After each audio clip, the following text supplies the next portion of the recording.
Before we get into today's episode of the Take Podcast, I just want to shout out Bold Vision Productions for helping with the camera setup for this particular episode. Bold Vision Productions offers technical skills with artistic vision to deliver compelling, high-quality video that reels people in. So make sure to go check out Bold Vision Productions on Instagram and give them a quick follow for helping out with this episode. But let's get into the pod, guys. In today's episode of the Take Podcast, I will be joined by former Indiana All-Star and currently the Ball State point guard right now, Brittain-Watts. We talk about his game against Richmond as they were in the Gulf Coast Showcase in Fort Myers, Florida over the Thanksgiving break. We met up in Fort Myers, finally got the pod done in person, and it was an absolute pleasure to have Ethan on. So make sure to like this episode, subscribe, hit the notification bell so you do not miss out on any more episodes, and share it because we talked a lot about NBA, college hoops, you name it, we covered it. It's Hoops Talk with Brittain-Watts. Enjoy the episode. Welcome, everybody, to another episode of The Take. I'm your host, Jackson Burleson, of course, and in today's episode, I got my boy, Brittain-Watts, in person this time, not on Zoom. Finally got it done. Thanks for having me, man. We've been trying to get this done for a while, and now it's here. Bro, we have been trying to get this done for a while, for sure. Doubt. So we'll just get right into it. I know you're not really happy about what happened today, but you guys did come away from the Gulf Coast Showcase 2-1. Yep. You guys got 2 wins. Yep. Today was the only loss. Mm-hmm. You guys were leading at halftime, and then you came out swinging early in the second half. And then what happened in the second half that kind of shifted the momentum, you think? I mean, we were up 11, and then we got a little jumpy on the defensive side of the ball, and then 3 got to the line 18 times. So we were getting jumpy, sending him to the line. He banged in a couple shots, so they just got in rhythm, and that's just the area we got to get better at as a team, taking that next step from, going on a run and then sustaining that run and making the right plays to win the game. But we took a lot of leaps and jumps this tournament, learned a lot about ourselves, came closer as a team. So overall, it was good. Obviously, sour taste in our mouth right now, but it was a good 3 days for us overall.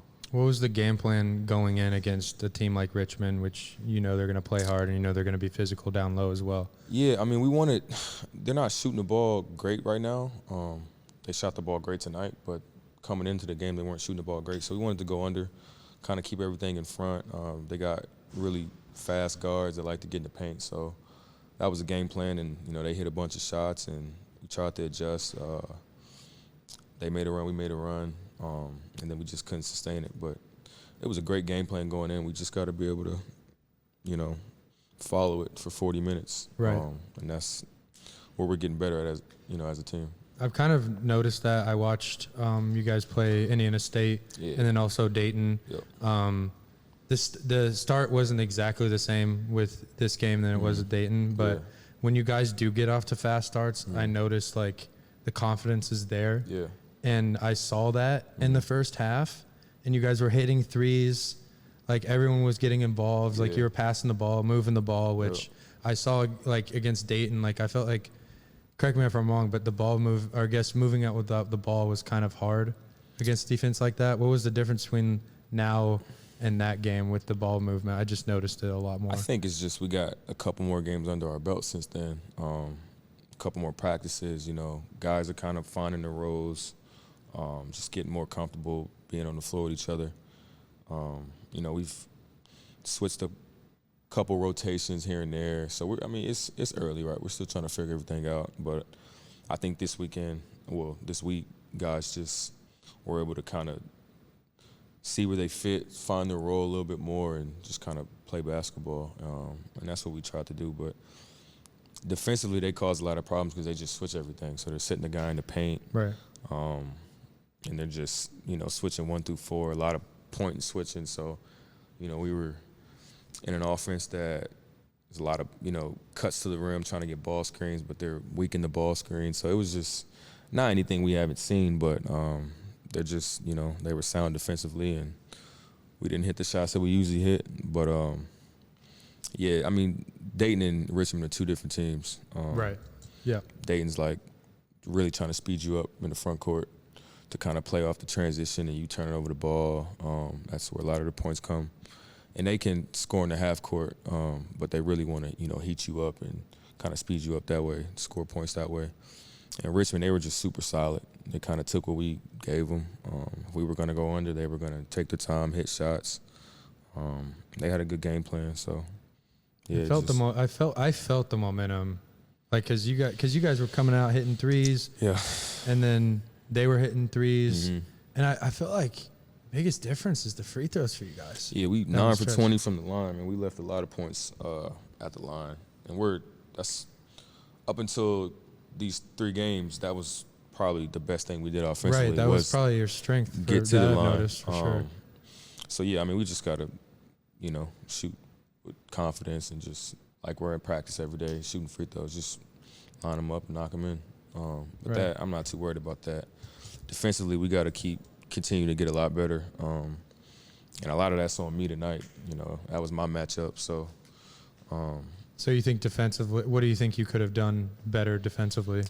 I mean, once I saw he hit 3 threes in the first half, just kind of get into him a little bit more while still keeping, the game plan of going under the ball screens and stuff. But I could have just been more physical with him. He got comfortable. He's a good player. When you let good players get confident and comfortable, they're going to bang shots in all night. So, yeah, but learning experience. Now I know. And you're a three-point shooter yourself, mm-hmm. too. And you got some good looks. Yeah. They just weren't hitting. Yeah. What was the disconnect with the basket for you tonight? Is it just not falling? Yeah, just not falling. I'm a good shooter. I'm confident in my shot. Sometimes you just have games like that. Yeah, where they don't fall. You can heat up quick. Yeah. So, yeah, I'm not too worried about that. Just get back in the gym and, fine-tune my mechanics and just keep banging in shots. But, yeah, I could have been more aggressive getting to the paint and just a bunch of stuff that I got to go back and watch the film on. But, yeah, I'll watch the film and, we'll attack it come Saturday and Sunday. Right. And you got a handle, too. Yeah. Like, you could cook PG. people. You could. Yeah. You mentioned the aggressive part. Like, mm-hmm. I'm not trying to be like that, but you could be more. Like, you could get in your bag more, I feel like. We're all trying to have it. Yeah, we're all trying to figure out,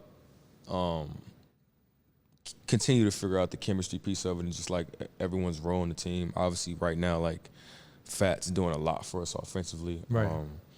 He definitely needs help at times, so that, that falls on me and some of the other guards, just alleviating that pressure on him to, be the only one getting in the paint because we, have the capabilities to do so.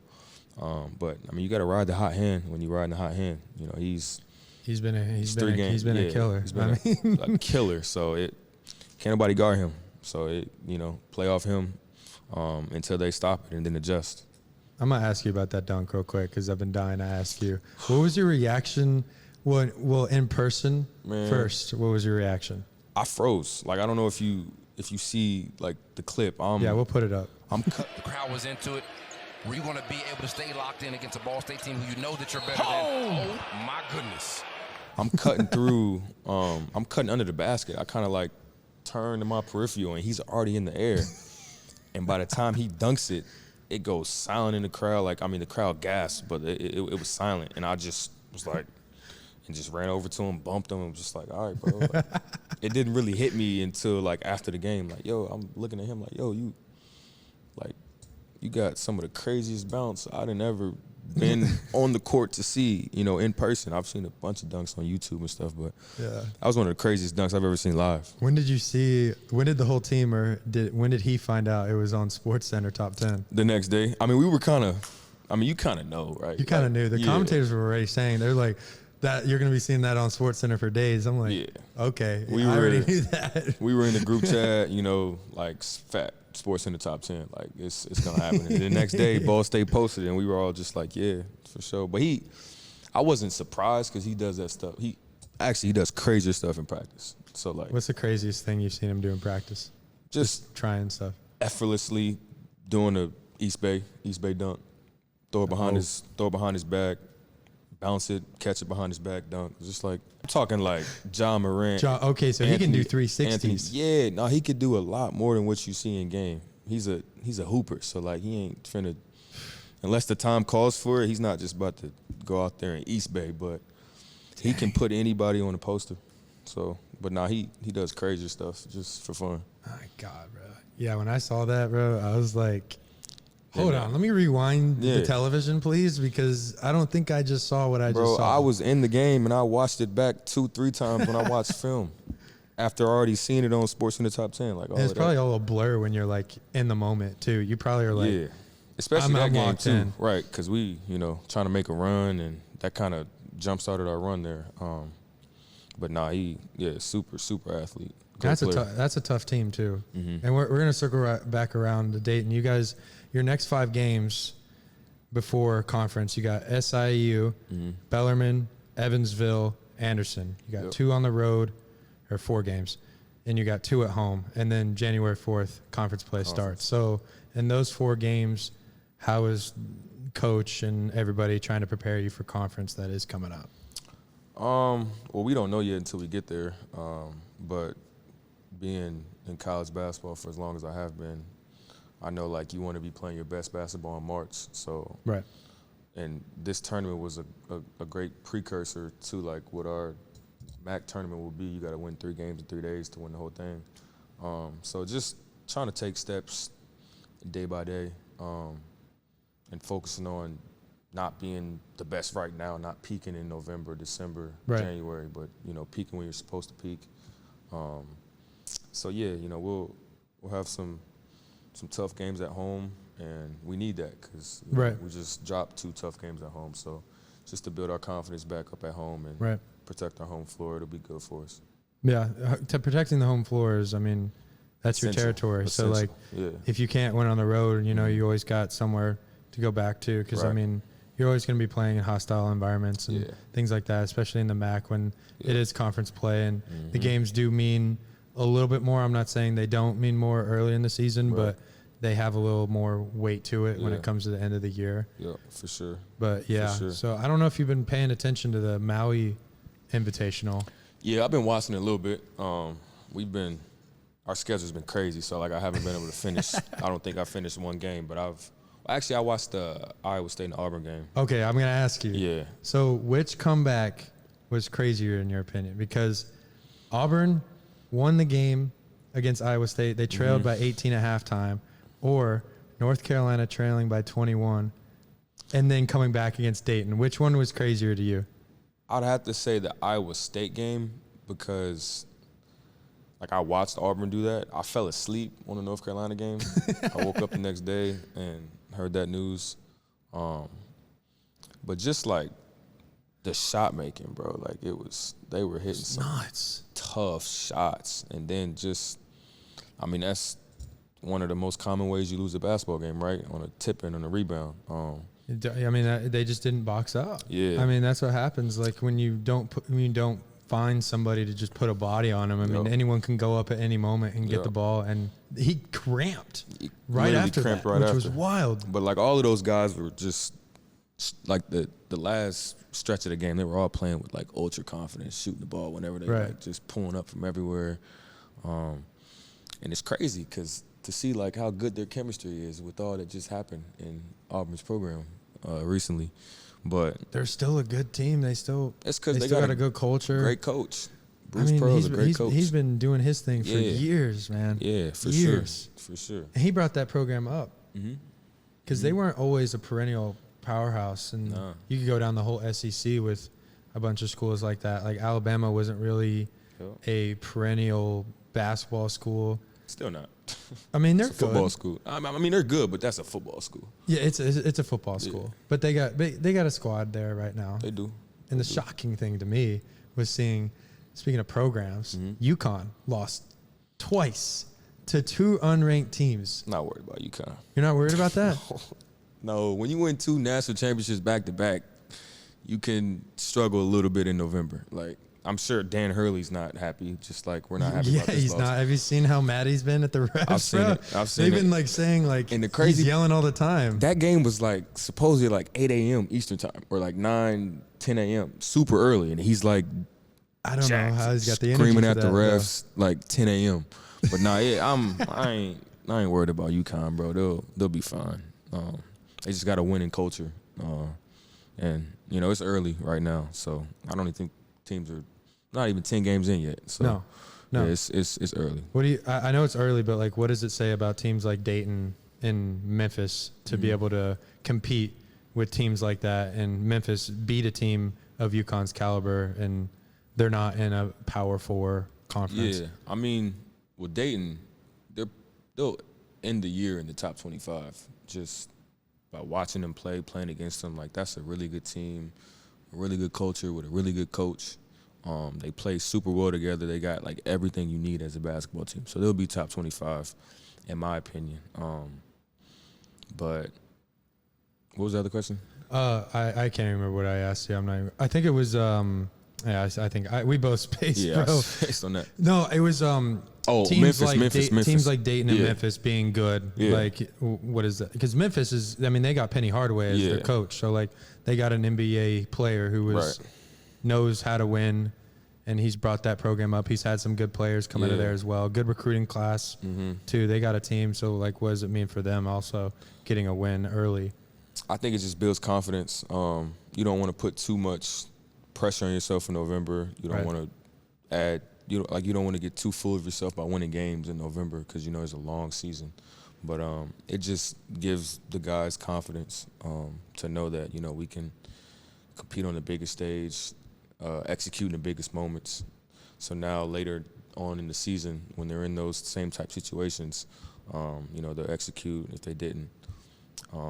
And like even Iowa State, right? The same play, they ran a high ball screen action at the end of that game, Iowa State, and the guy turned the ball over. The next day, they ran the exact same play, and he laid somebody going to his right. So just like stuff like that. Like Correcting your mistakes when you make them. Exactly. I mean, because early, like you said, it's early in the season. Everyone's still trying to get a groove. You're still trying to learn, and you're still also trying to perfect the offense as well. Because early in the season, I mean, everyone's trying to figure out what's going on. But I think I'm going to see Iowa State in February. They play UCF. I'm going to be at that game. Okay. So I'm going to see them play in person. So I'm hype about that. Hopefully Mikey Williams is back for UCF by then, bro. Yeah, I can't. No, how old is he? I think he's like, God. He's young. Like, I feel like he's been in like, I'm 22. He can't be 22. Let me see. No way. Let me look. I'm looking right now. But He's 20. He's 20, yeah. That dude's been putting people on posters since he was like 14. So like, We haven't seen him play in so long, and he was supposed to play in Memphis. He had that whole thing, which gladly he got out of that. And I'm excited to see what he does. I'm excited too. Like, I and can't- UCF, Yeah.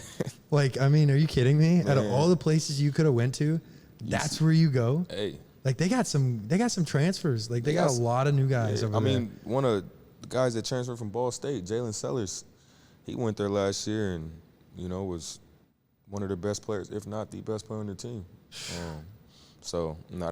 They got some guys, but I'm super interested to see what he does. We were actually just talking about that at dinner. My dad brought it up. It was like, yo, Ethan, remember that Mickey kid? I was like, yo, it's Mikey. Mikey, yeah, the overtime was always following him Right, around and stuff like that. I remember watching like the day in the life and his mixtapes, like when he was playing in San Diego, like, and he a lot was of people just so good. A lot of people see that stuff and only think about what that can do to a kid at that age, which is true. Like it could, do a lot to a kid mentally, but he can go. Like regardless of what you say about him, regardless of what he, is off the court stuff, he can go. And I Have you can't seen wait him to hoop see in him. person? Yeah, when we were younger. How old was he when you hooped with him? Probably. This is AAU, so like was he like playing with Bronny and stuff? Was he that young? Yeah, I think it was So around that time. Yeah, That's when he was on. That's when he really blew up. Is when he was on Blue Chips. Yeah. I feel like. Blue Chips. Yep, Blue Chips. I was like, Blue Chips. Who is this kid? Yeah, Who is this guy? Blue Chips. No, he's been doing. I mean, his game is obviously like matured since then, but he's been playing the same way his whole life. So I'm just Like I want to see it translate to the the college level. He reminds me of like a Ja Morant type player, but he can shoot a little. I feel like he can shoot a little bit better than Ja, to be honest. Yeah. Like he's got a little bit more in his bag when it comes outside. That explosiveness, like that first step, it's ridiculous. It's there. It's different. Like I think when he comes back, I don't know how long he's gonna be playing college basketball because I know he's trying to get to the league. Yeah. But like I feel like he should play this season out, maybe play one more, and then go to the league. But I don't know. What do you think he'll do? Do you think he'll just play and then go? It depends on. I mean, it depends on how well he does this year. And like a lot of people are going to think that's like scoring strictly, but like no, it's like how well can he defend? How well can he play-make and be a point guard? Because he is a point guard. Exactly. Play-make and be a point guard, run a team, follow a system, all things that translate, to the NBA, pro, overseas, whatever. Right. So, yeah, I mean, it just depends, but he's got the talent. He's got the God-given gifts. Like he has that. Bottom that's line. What he has. Like he's jumping in the air. He's going to the moon for crying out loud every time he goes up. For sure. I can't wait for him to come back. And speaking of another guy that has been blowing up college basketball this year, projected first overall pick in the 2025 draft, Cooper Flagg. First of all, what is your take on him as a player? It seems like Duke always gets like a type of guy like him. Like it was almost like a perfect fit for him to go to Duke. Right, I felt the same way. He's just like a hybrid, bro. Like he can do everything. You can't put a guard on him. You can't put a big on him. So you got to find a guy just like him to guard him. And there's not many, guys that are 7 foot that can dribble in the perimeter. Unless we're talking Kevin Durant, like guys that are already in the NBA. So there's not many. He's gonna kill the college scene because it's just not too many people that could match his athleticism, his talent, and his IQ being 17 years old. So it's just like, and he'll continue to develop like we saw in that game against was it Kansas? Kansas, yeah. He turned the ball over twice. He did that against Kentucky too, which I was going to bring up. He'll be in the same situation like all of this year. So come March, like he's not going to turn over the ball in those situations. He's not going to go left and spin back middle because he knows through film and through preparation. Move is, I don't even know why he's trying that. That's just what all high schoolers think that they can do when they get into college because it's worked in high school. But in college, you got guys in the gap, you got scouting reports, so they're not going to let you spin. I think there was even a clip. The Kentucky coach, he was. If he goes down there, we're gonna sit right there because he's gonna spin. Like he already knew. And same with Bill Self, he was game planning for that. And they were honestly in that game, they were shutting him down because Hunter Dickinson, he's a big body. Yeah. I mean, Cooper wasn't really able. I think he had like 3 points in the first half in that game. But like that's like he's a scorer, so like he'll be able to work his way through that. The longer this season goes on.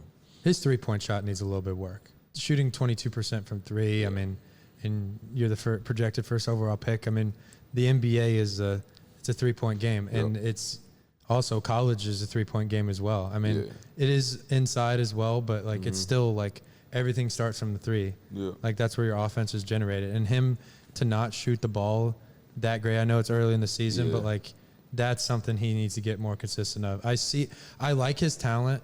I like his frame. He's got everything he needs, but I think he's going to go number one. He will. Yeah. But he still has a lot of holes in his game, which the development part, I think he just has a lot of issues. He's 17. I know he's 17. I know he's 17.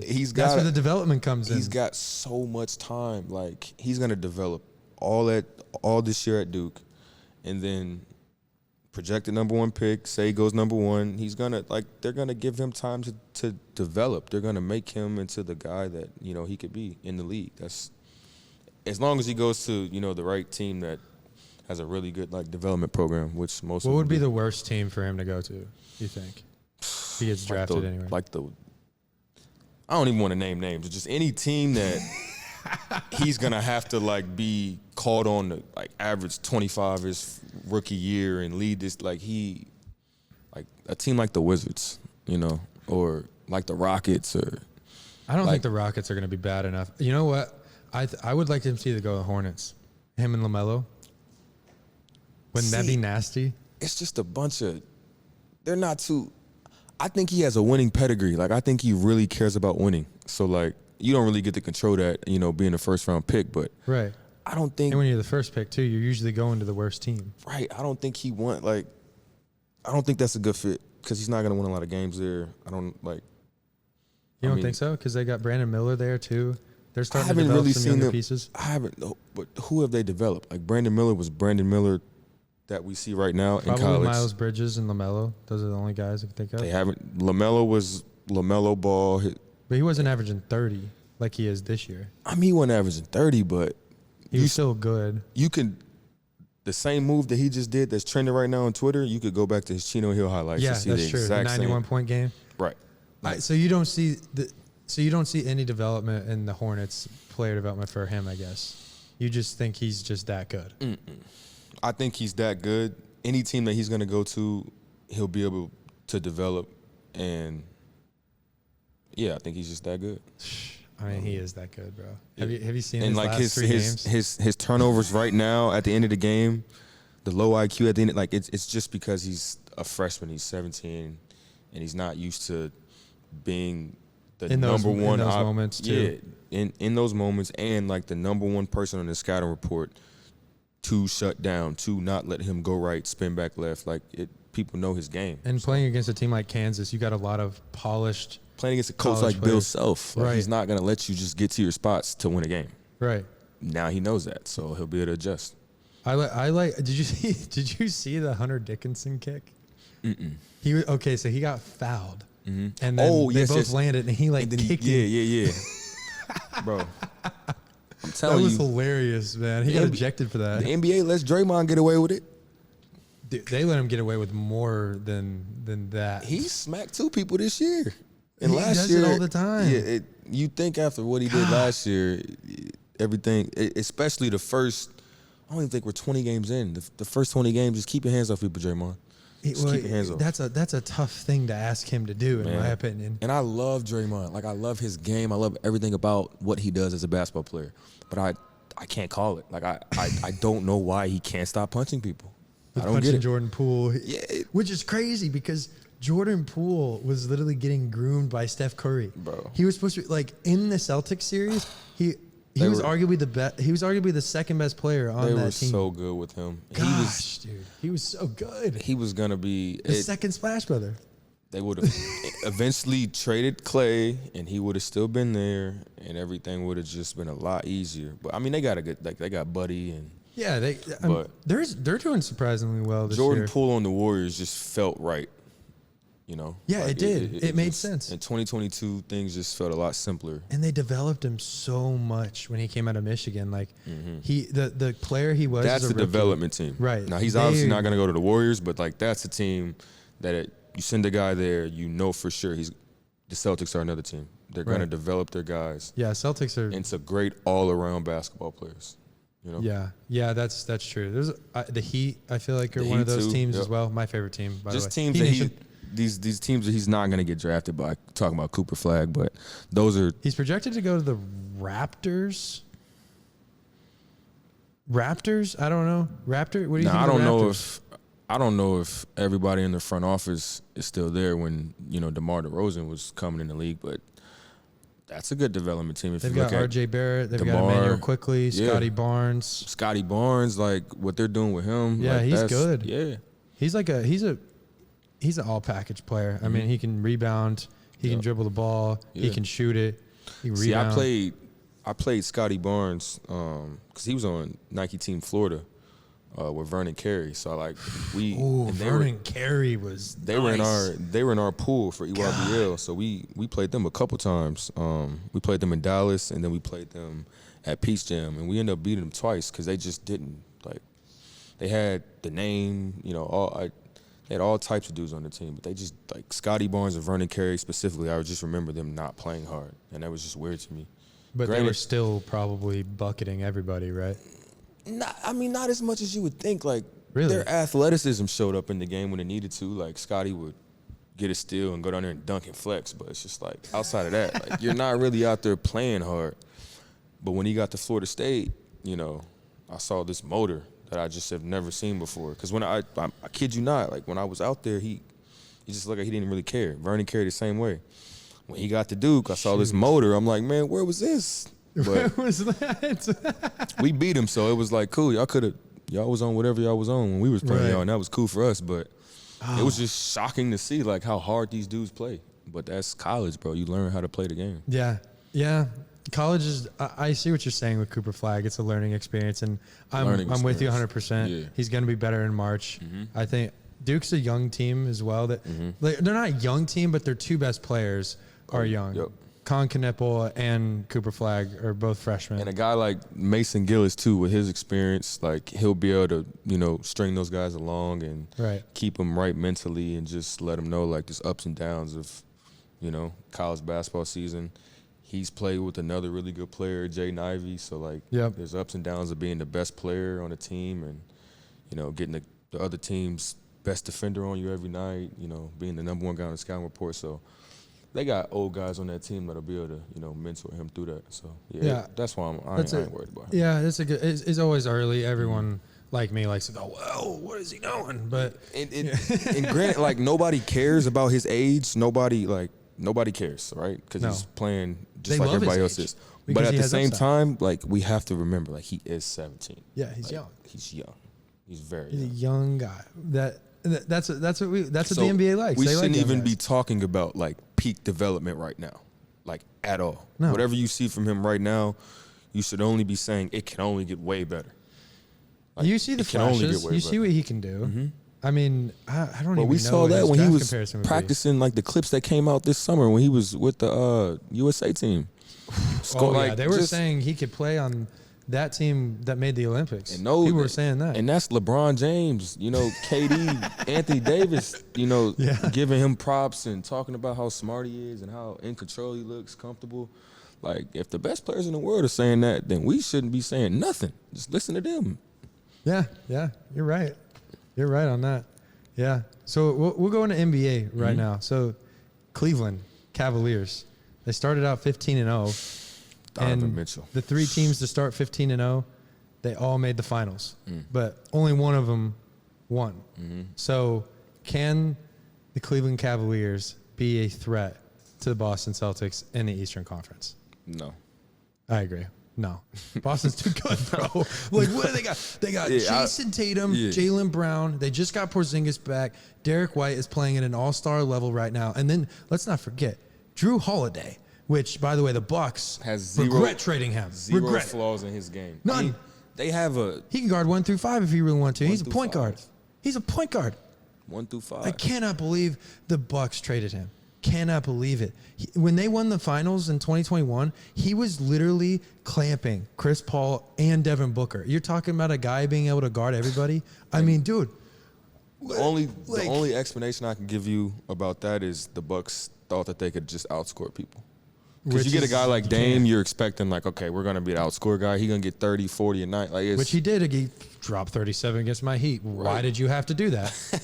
Why did you have to do that? It was so annoying. They didn't even have Giannis. I'm not going to get angry about that right now. But don't get angry, man. Don't get angry. I won't. I was angry last night. But, the Cavs, so they can't compete either. But what's impressed you about their start? Because when they did play the Celtics this year, they were down. I think it was like 20 points. Yeah. Came back, almost beat them. They only lost by 3. Yep. They've got a lot of young pieces. So can they do it? I mean, I don't know. I feel like the East is not as good as it usually is. They're the second best team, in my opinion. We'll talk about the Cavs, but quickly, if I'm thinking about a team that's challenging the Celtics, the Cavs are not in my top 3 in the East. Well, who else is then? I mean, based off of, I guess I'm thinking about last year. Right now, speaking, yes, but come playoff time, like, no. They just, because you got to think, their backcourt, right? Donovan Mitchell. He was experienced. I like that. Darius Garland. Buckets. 2 guys that really aren't looking to play defense. Mitchell plays defense a little bit. He does, but that's not what he's getting paid to do. At the end of the day, he's going to do what he's getting paid to do, and that's score the basketball. When it comes playoff time, he's thinking about scoring the basketball. But they also got Max Strus too, who is a two-way player. You don't know Max Strus? He was on the Heat. I know Max Strus, Yeah, but is Max he's Strus a good player. Is he guarding Jason Tatum? No. Is he guarding Jaylen Brown? No. Would you even be comfortable putting him on Drew Holiday? No. Derek White, that's the only guy you may put him on because D. White's going to stay in the corner and shoot Who's the Cavs' best threes. defender, you think? It's probably one of their bigs, honestly, but at the guard position. Karis LeVert? It's got to be Karis LeVert just because of his size, his athleticism. He can guard multiple positions. Like Donovan Mitchell, he's a great defensive guard, but he can't guard. Like, you don't want him trying to wrestle with Jason Tatum and Porzingis down there, on the block. But Karis LeVert, like, if he gets rolled down there into a post-up, like, I feel like you're more comfortable with him making that shot a lot tougher on a Jason Tatum or Jaylen Brown than you are Donovan Mitchell. But they just have a small backcourt. That's the only reason why, like, I feel like they're going to struggle when it comes playoff time, when it's real winning time. Because, I mean, there's not big enough for these. Because not the Celtics. Yeah. Like, if we're talking about any other team in the East, like, we can have a conversation. But the Celtics, they're just not big enough. Because they're just going to get the switch. And then if you double, they got shooters everywhere. Everywhere. Like, you can't double the Celtics. You can't double any position. I agree with you. The problem with the East for me is, which I am very, very disappointed in how it's going in Philadelphia right now. I mean, first of all, if we go through the laundry list of things that have happened this year, we've got Joel Embiid and Paul George only playing 12 combined games this year. And then Embiid missed, 7 games. He was supposed to come back. Then he shoves a reporter, gets suspended for 3 games. Didn't he say I don't know if this is true, but I heard, he told a reporter, I'm just not playing. I'm not playing back-to-backs. Didn't he say that? Yeah, he did. He did. He said that. That's crazy. And then also, you heard about this, Tyrese Maxey, in a team meeting in the locker room, it was an hour and a half. Sick of your shit, Joel. He said, "You're late to everything."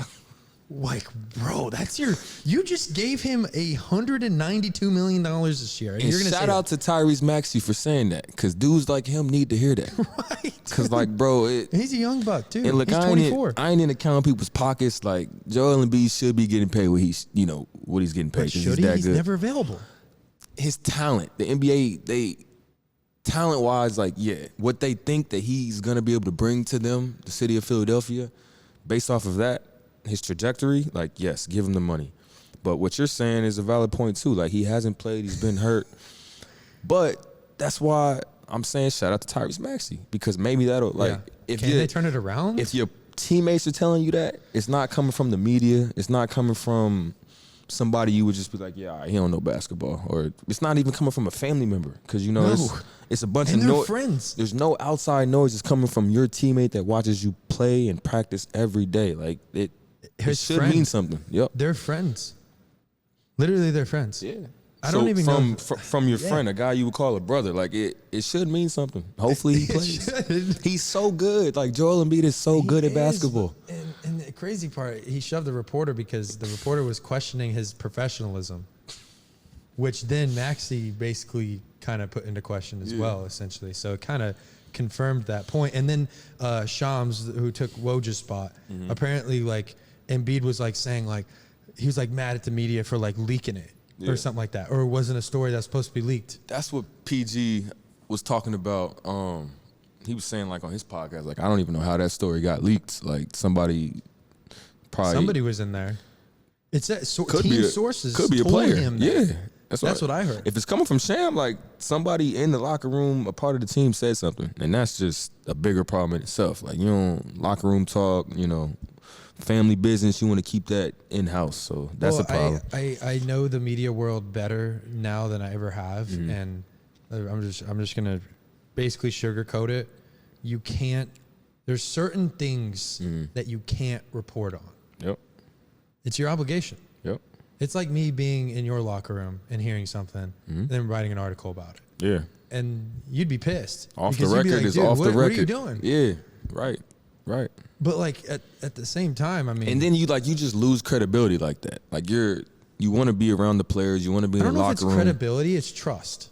Yeah. Trust. You lose trust because if you're going to go behind somebody's back like that, nobody's going to tell you anything. Right. They're just going to be like, well, screw you. I'm not taking an interview, or I'm not going to do this. I'm not going to do that. Like, that's how it works. It's a building block. You have to have that trust. The credibility just comes from you being factual. Yeah. Like, if you're telling false things, let's say he reported that and it's not true. Right. Okay, that's a different conversation. Yeah. That's misinformation.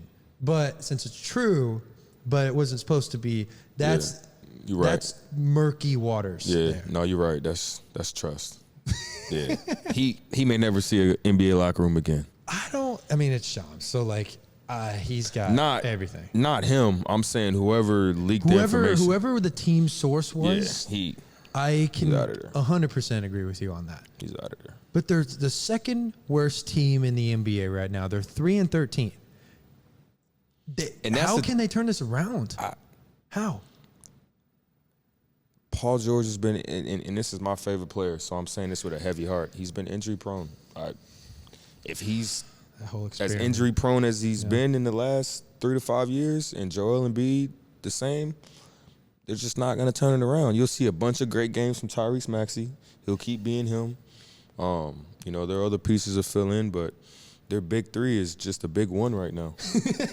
and that's like you can't win one guy in the NBA. Like you need it at least. And even Maxey was hurt for a little bit too. Mm-hmm. Yeah. And it seemed like he'd been carrying the load a lot more than he normally has. Yeah. Well, he's built for that, I think. This is his 4th, 5th year in the league now. Like I mean, we've seen him do it in the playoffs too, where he can be that go-to scorer. Bro, he's been hitting big shots like that since high. Like, I mean, you played against him, so you've seen it. That's another guy I played against, EYBL. But I mean, just like even at Kentucky, like the Kentucky Duke game, in the Garden when he hit that logo shot, and he turned around, he was like, "I'm like that." Like he's been doing stuff like that. So Tyrese, he's gonna be Tyrese Maxey, but they're not gonna go anywhere without Joel Embiid and Paul George. That's the problem, and I know we've been talking about early, but 3-13 early like this, that's scary. I saw a stat in their next 67 games for them to make the playoffs. Guess what their record has to be? Guess how many wins they gotta have? They gotta have 42 wins in their next 67 games. Are you kidding? 67. You gotta win 40. You gotta go 42 and 25. That's tough, especially if no one can stay healthy. With your 2 best players being injury prone. Like, I don't know. But, hey, that's Philly, though, man. Like, what do you expect from Philly, right? Joel Embiid's been there his whole career. The process has been going on for you kind of know what you're expecting. As long as I've been alive, it feels like. You kind of know what you're getting from Philly, man. They're always going to – it's Philly, right? It's a hub spot. It's choking in the second round. That's what's going to happen. It's a major city. Like, you always want them. When Philly's good, it just feels better for the NBA, but they're just not good because their best players always hurt. Well, it's always like it's like Philly, New York, LA. Which, let me ask you this before we wrap this up. So, I have kind of been all over the place with my championship. I mean, I'm going to go Celtics for the NBA Finals. Me too. Go back to back. Yeah. So you're not going to change. Nah. Who would the team be to come out of the West to play them? Such a hard question right now, I feel like. That is hard. I'm going to go the Thunder. That's just my pick. When Chet Holmgren comes back in February, I think they've got enough pieces that they need to get there. They defend the ball really well. Yeah. And if anybody knows anything about winning, when it's winning time, defense wins championships. So that's why I agree with that. I don't know if they have enough offense. Shay's gonna do him, but like Lou Dort, Jalen Williams is good. Jalen Williams, but those aren't guys you're really concerned about offensively. Are we talking about just to make it out the West or like to beat the Celtics? I mean, I'm just saying make it out of the West to play the Celtics because I don't think, in my opinion, I don't think anyone in the West can. I'm gonna put this out here. Maybe Lakers, maybe they have a solid team, and Dalton can. Whenever you got LeBron James, you have a chance. Yeah, I think this is LeBron's best shot to get a ring. But at the back end that's as far as I will go with the Lakers. Whenever you have LeBron, you have a chance because he's LeBron. Whenever you have AD, like when AD's playing his best basketball, he's top 5 in the NBA. Well, when he's playing the way he's playing right now, he's an MVP candidate. So those two reasons alone, you have a chance. But look, are we gonna keep asking 41-year-old LeBron James to carry a team to the we can't. I mean, you saw the consecutive triple-double streak. That was the longest in his career. Like, are you serious? And he's that old. Cannot be asking 41-year-old LeBron James to continuously be the best player on the Lakers. Like, to keep filling his backpack with every player on the team. Come on. And we knew Anthony Davis, when he came there, I don't know why it's taken him so long, but it was his team from the jump. And this year, it seems like he's finally taken it. They did win a ring 2020, so everyone puts an asterisk on that ring, though. Do you put an asterisk on it? We were just talking about this. Like, last pregame meal we had. And I said no because, like, it's really, really, really hard to win a championship. Yeah. And they did it away from any type of normalcy that they would have normally, like, usually experienced in a season. Like home, family, fans, like all of that plays a part. And then they're stuck on, well, not stuck. It was a beautiful resort, I'm sure. Like, they had a great time. When people say they were stuck, like they LeBron's like, I'm stuck. You were in a presidential suite. Right. Like, they had a great time, but it was just unusual, for them, for us all. So you can't put an asterisk next to that. Like, it was probably harder. Just think about, like, their routines, what they're used to. Is it harder to play with no crowd or crowd? It's harder to play with no crowd because the energy you feed off of, like, you have to create your own energy. Like tonight, like, we usually play in front of a crowd, but we're in a tournament, so we had to build our own energy tonight for 3 games straight. And that's, exhausting sometimes. Just constantly, like, having to clap and, be crazy on the bench just to bring that energy. I should have brought like a megaphone or something like that. I don't know if they would have let me bring it in there, but hey, it's an arena. They probably would have let you rock. Why don't they play music? Like, you know how they do it in the NBA when you play? Why don't they do it in college? They should. Probably something about, like, money, honestly. But the NCAA is all about money. But, like playing during the games, you don't think that's playing that crazy? What type of songs? I don't know. It's probably something. What, like copyright or something like that? Yeah. His NBA probably has a little bit more rights, and there's too many teams in college basketball. Way too many teams. Way too many. There's not 30. Yeah. Right. Man. Hey, do you like the NBA Cup? Do you like it? I mean, second year here. Last question. I think it gives the fans really good competitive basketball in a time of the season that you really wouldn't get that.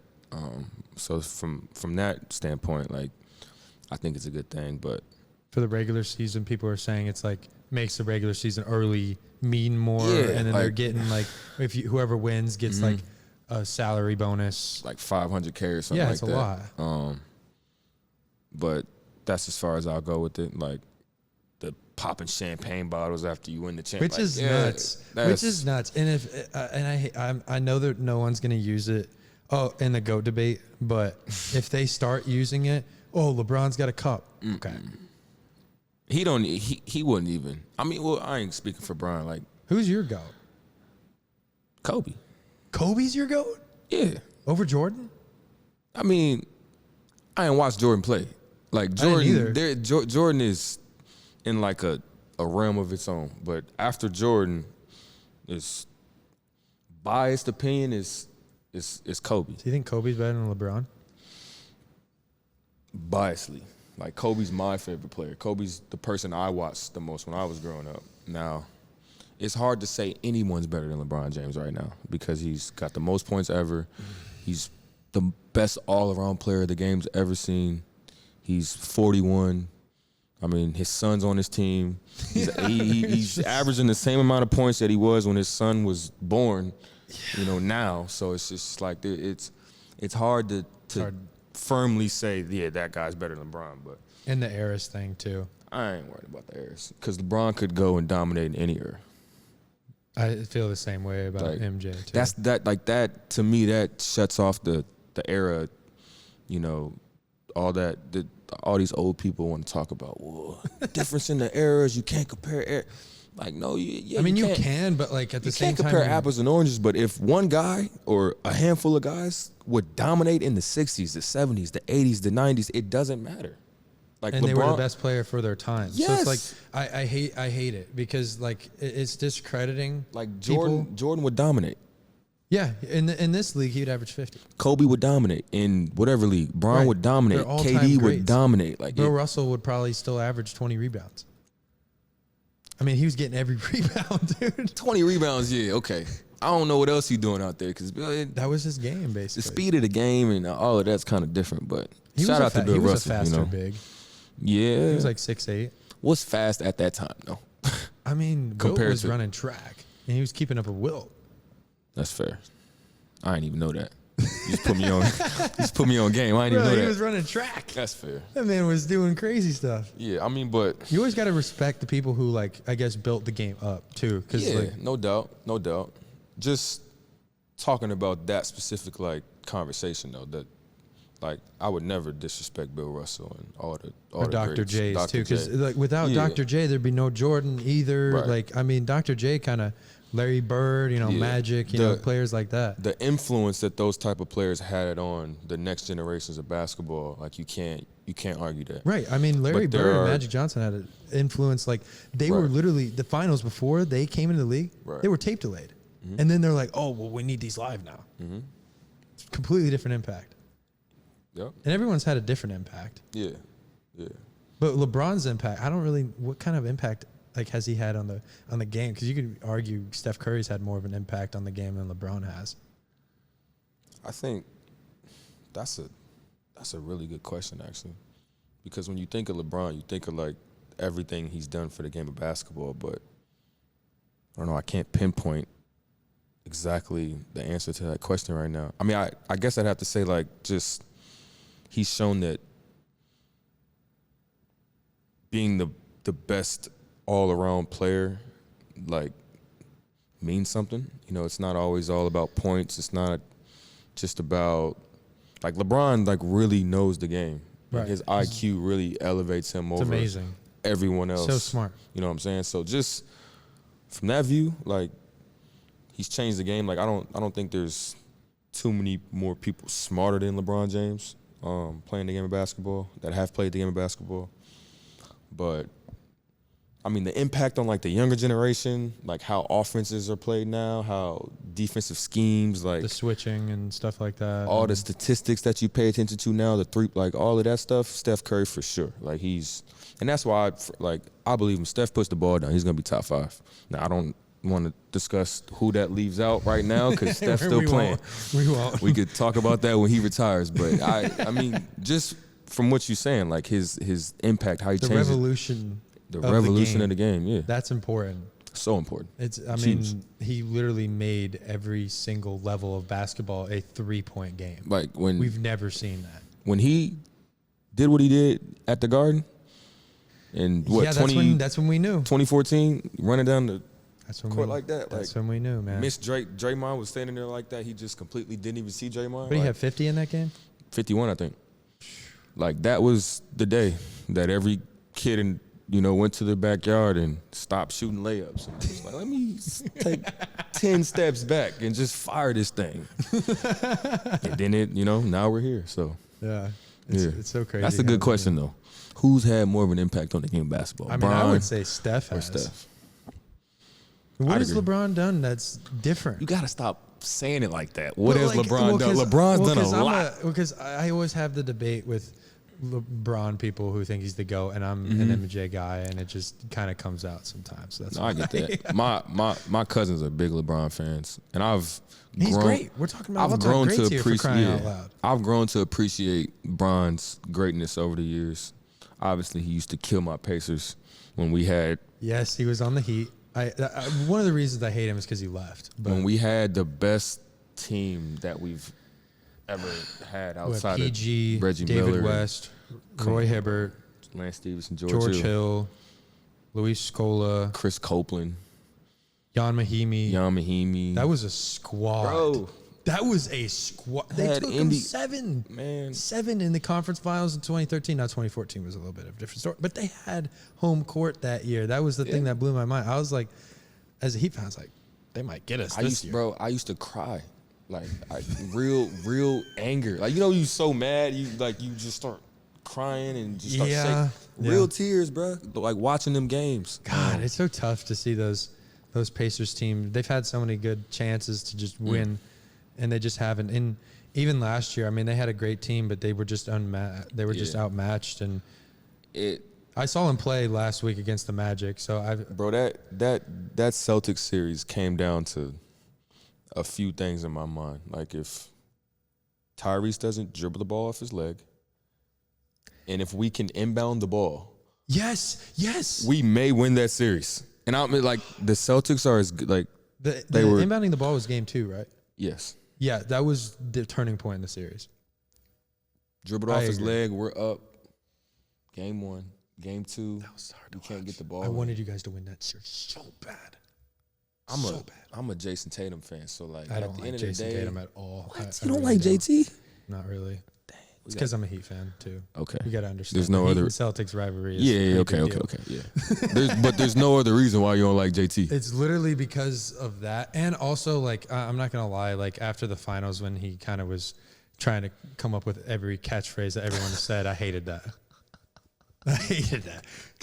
He put Kobe, he put Angel Reese in the same like wording. Like you have to admit that was. He was trying to do the KG too. Yeah, like 3 things in the same. Like you can't do that. I'm sorry, you can't do that, and someone not like have a problem with you. People, man, Jason Tatum, he's great player, but I just that's one of them actually outside of the Heat thing. I almost forgot about that. I get that. I forgot you was a Heat fan, man. I'm a huge Heat fan. Yeah. I'm going to the game Friday, so hopefully we get a win. Yeah. But hopefully. Man. What'd you think about them getting out the East? It's going to be hard. I'm very angry with Spo. We cannot do it in the game when we have it side out. We can't execute a freaking out of bounds play. I mean, last night, it's happened twice. I've seen it twice, by the way. One was against the Suns. One was last night. One possession. I didn't see the game last night. Okay, so the one last night, we draw up this play, right? Terry Rozier catches it in between the 3-point line and the half court line. So he's far out. Yeah. With 2 seconds left. There's no time for him to get a shot off that far. Yeah. That was your best play? Are you kidding me? And then against the Pistons, he called a timeout when he didn't have any timeouts. He's been there for 17 years. I get it. But what has he done since LeBron has left? Nothing. All he does is lose in the finals. That's it. We need to get a new guy. To get to the finals with the type of team that he's had. We've overachieved for sure. For sure. It's not even close. Like what? It's not even close. But we need a new face. Overachieved by 1,000. No, you don't. We do. I feel like we do. Who are you going to get that's better than Eric Spoelstra? Nobody. That's a good one. And that's Pat Riley's guy, as it should be. That's not the problem. Pat Riley, I think, is part of the issue because we haven't been going out and getting free agents like we should. No, that's a different conversation. We should have got Dame and we should have got Donovan Mitchell, but we did it. We didn't. It's frustrating. Dame and Donovan Mitchell in the back. Come on, stop it. But that's no defense. Dame not trying to guard. Maybe we would have had to give up Bam in that trade package. Maybe. But if we kept Jimmy. If you get Damian Lillard and Donovan Mitchell, Jimmy Butler's gone and Bam's gone. The problem because when we tried to trade for Dame, our trade was Caleb Martin, Tyler Hero, and then I think there was another player in a draft pick. Them not bad dudes, but in that trade package, that wouldn't work. Because they wanted Bam, and I don't think we were willing to give up Bam, which I'm glad we didn't give up Bam. Bam can guard all 5. Bam. Yeah. He's so versatile, and he's starting to get the 3-point shot. Yep. You saw it in the Olympics this summer. He's starting to put that into his game now, too. So, I don't know. I think the Heat are still a competitive team. I think we can still make the conference finals, especially with how open the East looks right now. Maybe we can make a run. Especially with your coach that you've given so much shit to right now. That's the reason why you guys are always there. I also love him at the same time. It's just because it's recency bias as well. Because the out of bounds play, I've seen it 4 or 5 times this year. At least you're honest. We can't execute. Fix it. Fix that. There's so many games we should have won. The Suns, Okay, what was the other one? The Bucks, we should have won that game. Okay, there were a couple other Pistons. We should have won that game. There was no reason for us to lose that. There's another game I can't think of right now, but like, there's so many opportunities we've had. Jaden Ivey and them boys been playing well. He hit the game winner the other day. Jaden Ivey did? Yeah. I don't think I saw that. ISO 1-on-1 to the right, threw up like a one-leg floater. I've always had dropped. faith in his talent. I mean, he's always been a good player. And Cade Cunningham is stop it. That backcourt, I mean, they're not going to stay together because this is. I mean, I hope they do though. I hate that you say that. Why would they not stay together?